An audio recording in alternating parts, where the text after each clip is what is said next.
Alam mo naman kung bakit ako tumawag sa inyo, di ba? Tungkol ito sa patuloy na operasyon ng mining sa kabundukan na sakop ng probinsya mo. Na ano? Natagalan pa ang kanilang operasyon? Malaki rin ang pinsalang na ibibigay nito kung hindi ito titigan, Gobernador. 5 taon na ito nag-o-operate.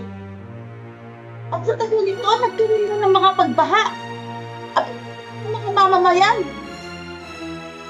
Gobernador, tila yata wala kang balak na pakinggan ang kahilingan ko sa iyo. Matagal ko nang sinanggo nito. O baka naman may pinoproteksyonan ka, Gobernador. Nais ko lamang mahinto ng malawakang pagmimina sa sakop mo, Gobernador. Pagkakit mo ba? Sino kayo? Saan na maraming tanong? Pama sa amin! Ano kailangan mo sa akin? Pama sa amin! Tuloy siya! Bakit ako sasama sa inyo? Ano kailangan mo sa akin? Ayaw mong dito para Ano taputin. sa akin? Sige, sakay sa kote!